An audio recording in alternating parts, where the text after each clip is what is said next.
La secrétaire d'État aux Affaires étrangères et aux Tchadiens de l'étranger, Kassiré Isabelle Ousna, reçut une délégation du Bureau régional des Nations Unies pour l'Afrique centrale dirigée par le conseiller électoral principal, Akinyemi Adegbola. L'objectif était de discuter des conditions d'assistance de l'UNOCA dans les élections présidentielles en cours au Tchad. L'UNOCA prévoit des réunions avec les partis impliqués dans le processus électoral et les partenaires techniques et financiers. L'élection présidentielle aura lieu le 6 mars selon l'Agence nationale de gestion des élections et marquera la fin de la période de transition.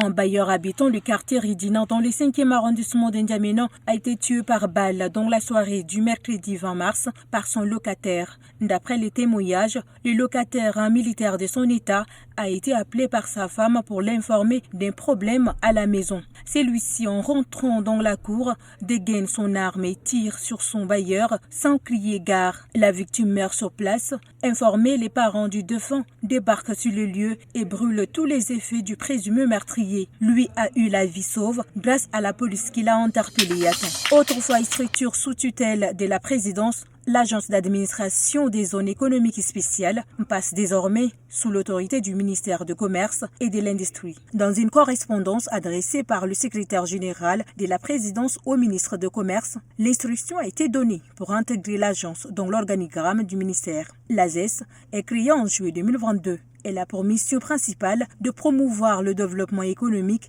et d'attirer les investissements nationaux et étrangers en créant un environnement favorable aux affaires au sein de ces zones spécialisées.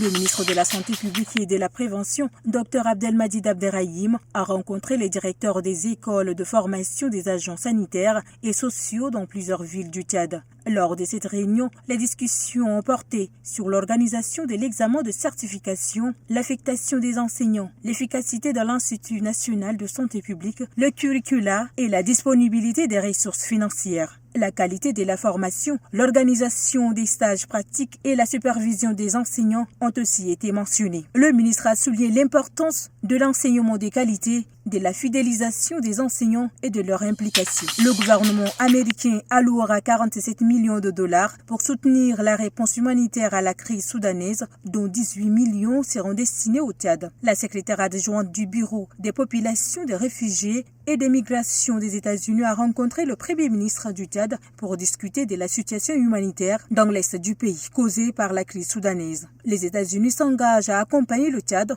dans la gestion des réfugiés en soutenant les secteurs de la santé, de l'éducation et de l'économie.